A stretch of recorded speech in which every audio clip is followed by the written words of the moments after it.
अस्सलाम वालेकुम दोस्तों। तो आज हम बात करेंगे कि आप जो है यूट्यूब पर ज़्यादा से ज़्यादा एड्स किस तरीके से अपने वीडियो पर हासिल कर सकते हैं, ताकि आपको जो है एक वीडियो से ज़्यादा अर्निंग हो सके। तो इसके लिए आपने क्या करना है, सिंपली सा आपने वीडियोस जो है वो 8 मिनट से लॉन्ग बनानी है। यानी 8 मिनट से जो अगर आपकी वीडियो ज़्यादा होगी तो आप उस पर जो है ज़्यादातर एड्स लगा पाएंगे, 5-6 वगैरह। अगर आपकी वीडियो जो है 8 मिनट से कम है तो आप सिर्फ और सिर्फ उस पर 2 एड्स लगा पाएंगे। तो इसलिए अगर आप ज़्यादा से ज़्यादा एड्स जनरेट करना चाहते हैं और अर्निंग जो है आपको ज़्यादा हो सके, तो इसके लिए आपने 8 मिनट से ज़्यादा वीडियो बनानी है और वहाँ पर ज़्यादा से ज़्यादा एड्स लगाने हैं, अगर आपका चैनल मोनेटाइज है तो इस तरीके से आप अपनी अर्निंग को बढ़ा सकते हैं। तो उम्मीद करता हूँ छोटी सी वीडियो को पसंद है। वीडियो पसंद है तो प्लीज़ वीडियो को लाइक कर दीजिए, चैनल को सब्सक्राइब करना ना भूलें, बेल आइकन को भी प्रेस करें ताकि हमारे नोटिफिकेशन आप तक आती रहे।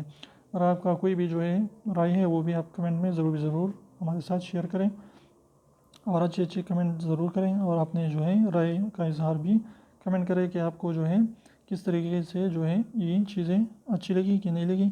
ये सारी चीज़ें जो है कमेंट में ज़रूर दें। तो चैनल को सब्सक्राइब करना ना भूलें, बेल आइकन को भी प्रेस करें। फिर मिलते हैं वीडियो के साथ, तब तक के लिए अल्लाह हाफिज़।